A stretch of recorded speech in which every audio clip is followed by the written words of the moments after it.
Assalamualaikum warahmatullahi wabarakatuh. Hai teman-teman, kembali lagi bersama saya. Di sini saya akan melaksanakan produk dari pelajaran bahasa Inggris. Terlebih dahulu, sebelum saya menjelaskan tugas apa yang saya sampaikan, saya akan memperkenalkan diri saya terlebih dahulu. Perkenalkan, nama saya Nadia Febriati dari kelas 10 SMA IPS Pondok Pesantren Nazahatul Tulang. Di waktu kali ini, di kesempatan saya ralat. Di kesempatan kali ini, saya akan melakukan tugas produk berjudul debat. Pasti kalian gak asing lagi dengan kata debat ini kan? Karena karena ini materi untuk kelas 10. Jadi di sini saya terdiri dari 16 siswa, 6 tim pro dan 6 tim kontra, dan saya sebagai moderatornya. Dan pada mosi debat kali ini ialah kenakalan remaja terjadi karena adanya pengaruh budaya luar. Di sini kan pasti akan muncul pro dan kontra. Sebelum kita mulai debat tersebut, saya akan menjelaskan sedikit tentang apa sih yang dimaksud remaja, apa sih yang dimaksud kebudayaan. Pasti kalian bertanya-tanya. Remaja ialah perubahan perkembangan antara masa anak dari masa anak-anak kecil menjadi masa yang dewasa, dan menyebabkan perubahan fisik, kognitif, dan psikososial.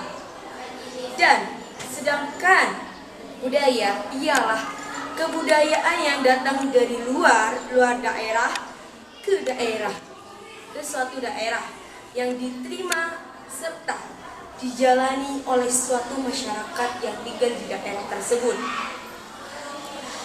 Selanjutnya, di dalam debat pasti akan ada tata tertib agar debat terlaksana dengan lancar dan tidak terjadi kerusuhan. Jadi di sini ada 3 tata tertib. Yang pertama, jika salah satu tim berargumen, maka tim lainnya menyimak. Yang kedua, dilarang menyanggah sebelum waktunya menyanggah, karena itu akan menyebabkan kegaduhan antara satu sama lain. Yang ketiga, dilarang membuat kerusuhan saat saling menyampaikan argumen. Dan selanjutnya adalah pembagian waktu saat debat agar konsisten dalam melaksanakan debat tersebut. Penyampaian topik dari kedua pihak, afirmasi dan oposisi, dilakukan sekurang lebih 4 atau 3 menit, minimal 3 dan maksimalnya 4. Setelah itu, sebelum pernyataan topik, kita melakukan perkenalan terlebih dahulu agar kalian tahu tim afirmasi ada siapa aja dan tim kontra ada siapa saja. Setelah perkenalan, maka akan dilakukan pernyataan topik oleh ketua afirmasi dan ketua oposisi. Dan debat dimulai kurang lebih 13 menit sampai 14 menit.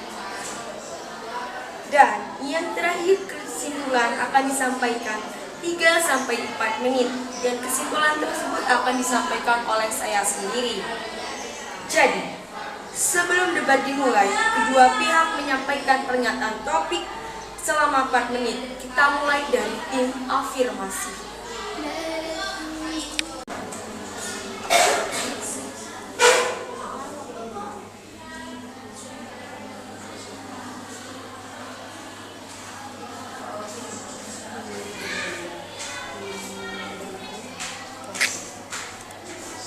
Perkenalkan, nama saya Maulinda, saya dari grup afirmasi. Perkenalkan, nama saya Lucia, saya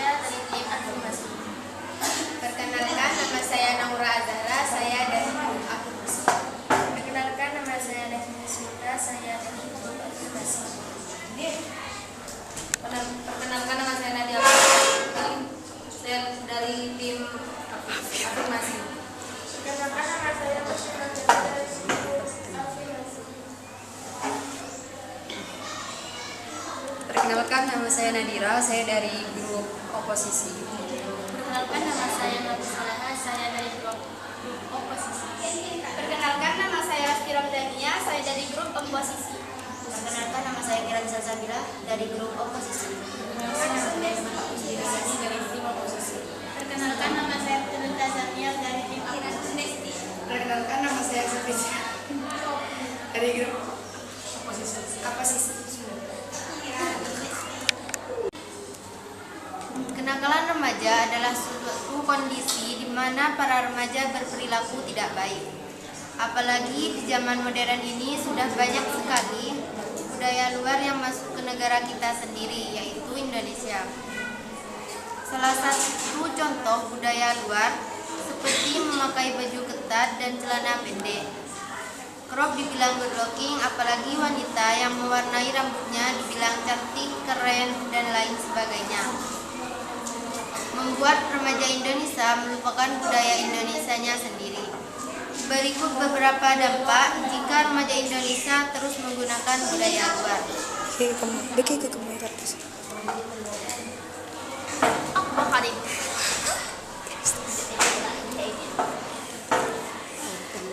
Yang pertama, munculnya nilai budaya. Kebiasaan baik yang terpuji sekarang mulai ditinggalkan. Misalnya memberi salam kepada orang tua, berperilaku sopan satu sama lain, dan saling menghargai. Yang kedua, menurunnya rasa nasionalisme yang awalnya menyukai diri sendiri, sekarang lebih menggunakan produk luar.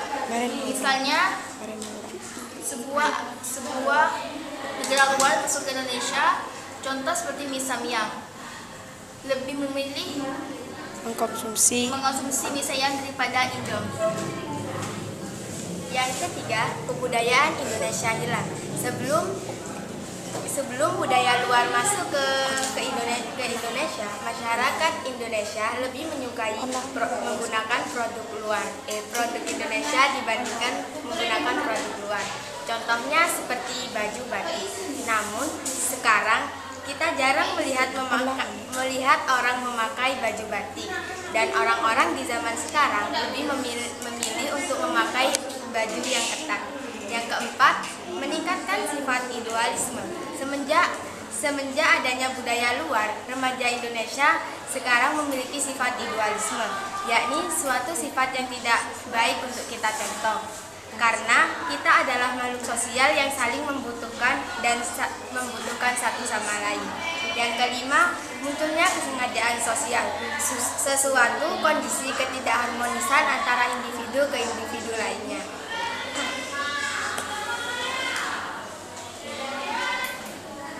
Saya Nadira, saya dari grup oposisi. Saya sangat tidak setuju dengan pendapat kenakalan remaja terjadi karena adanya pengaruh budaya luar. Tim afirmasi mengatakan bahwa zaman modernisasi seperti meniru budaya luar. Justru berikut poin yang harus diperhatikan. Perubahan irasional. Perubahan tata nilai dan sikap manusia yang awalnya irasional menjadi rasional. Apakah kalian tahu apa itu irasional dan rasional? Irasional adalah cara pihak pikir yang sesuai dengan akal sehat yang tepat, sedangkan rasional adalah cara pikir yang sesuai akal sehat diiringi dengan pertimbangan yang logis cocok dengan akal. Misalnya, dulu semua orang menyimpulkan masalah dengan gampang tanpa meminta bantuan orang lain. Namun sekarang kita bisa menyimpulkan masalah dengan menggunakan referensi di Google atau bermusyawarah sesama manusia. Yang kedua, perubahan pola pikir adalah sebuah pikiran yang awalnya irasional menjadi rasional, seperti yang saya jelaskan tadi di nomor pertama. Yang ketiga, beraktivitas ilmu pengetahuan dan teknologi. Dengan adanya budaya luar yang masuk, kita bisa mengembang teknologi yang ada di Indonesia. Seperti contohnya, Indonesia membuat mobil listrik yang diisi menggunakan charger, tidak menggunakan listrik. Yang keempat, mengetahui berbagai bahasa. Adanya budaya luar, kita bisa belajar beberapa bahasa sehingga bisa menambah wawasan lebih luas lagi.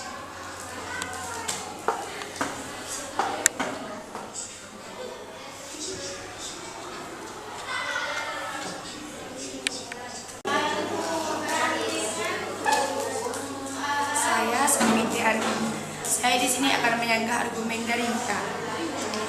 Menurut saya tergantung kita sendiri gimana menyikapi budaya luar yang masuk. Kita juga harus menjaga sikap kita sendiri. Saya Putri Nurita Zamiel, saya akan menyanggah argumen dari Nadine. Menurut saya, tidak semua remaja mengkonsumsi mie Samyang. Jika dilihat dari segi kesehatan, kedua mie tersebut sama-sama tidak menyehatkan jika sering dikonsumsi.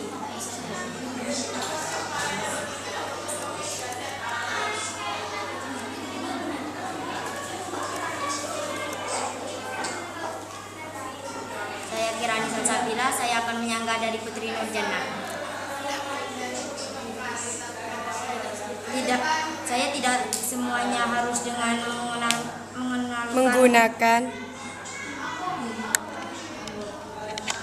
Tidak semuanya harus dengan menggunakan batik untuk melestarikan budaya luar. Ada berbagai cara yang bisa kita lakukan.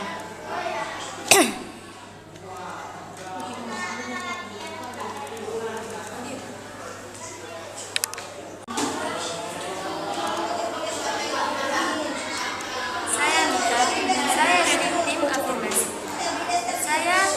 Saya setuju dengan mosi tersebut. Karena kenapa? Menurut saya adanya budaya luar yang masuk Indonesia membuat remaja melupakan perilaku karena sudah terpengaruh dengan budaya luar. Dari segi kata, lebih menggunakan bahasa luar negeri. Saya Nadia Kamelia Putri. Saya berargumen adanya budaya luar membuat mereka melupakan produk Indonesia yang sejak dulu sudah ada mereka. Lebih tergiur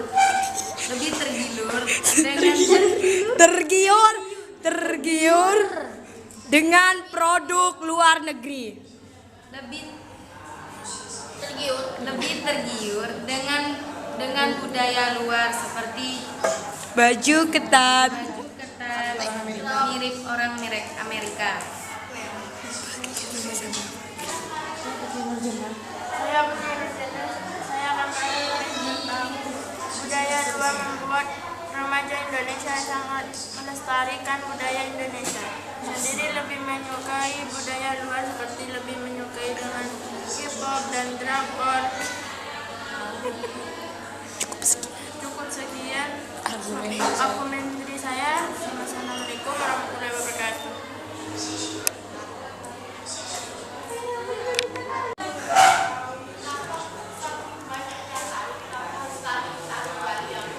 Saya Nadira, saya dari tim oposisi ingin berargumen adanya budaya luar membuat Indonesia lebih maju dari segi teknologi dan bisa membuat alat elektronik sendiri dan juga bisa digunakan oleh masyarakat Indonesia sendiri. Terima kasih.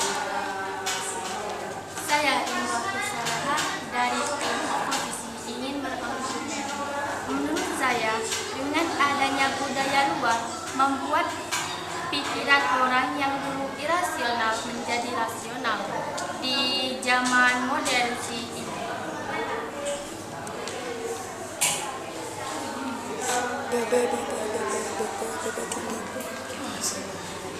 Saya Irma akan dari tim oposisi akan berargumen adanya budaya luar menambah wawasan seperti belajar bahasa luar, lebih penyaringan dan lain sebagainya.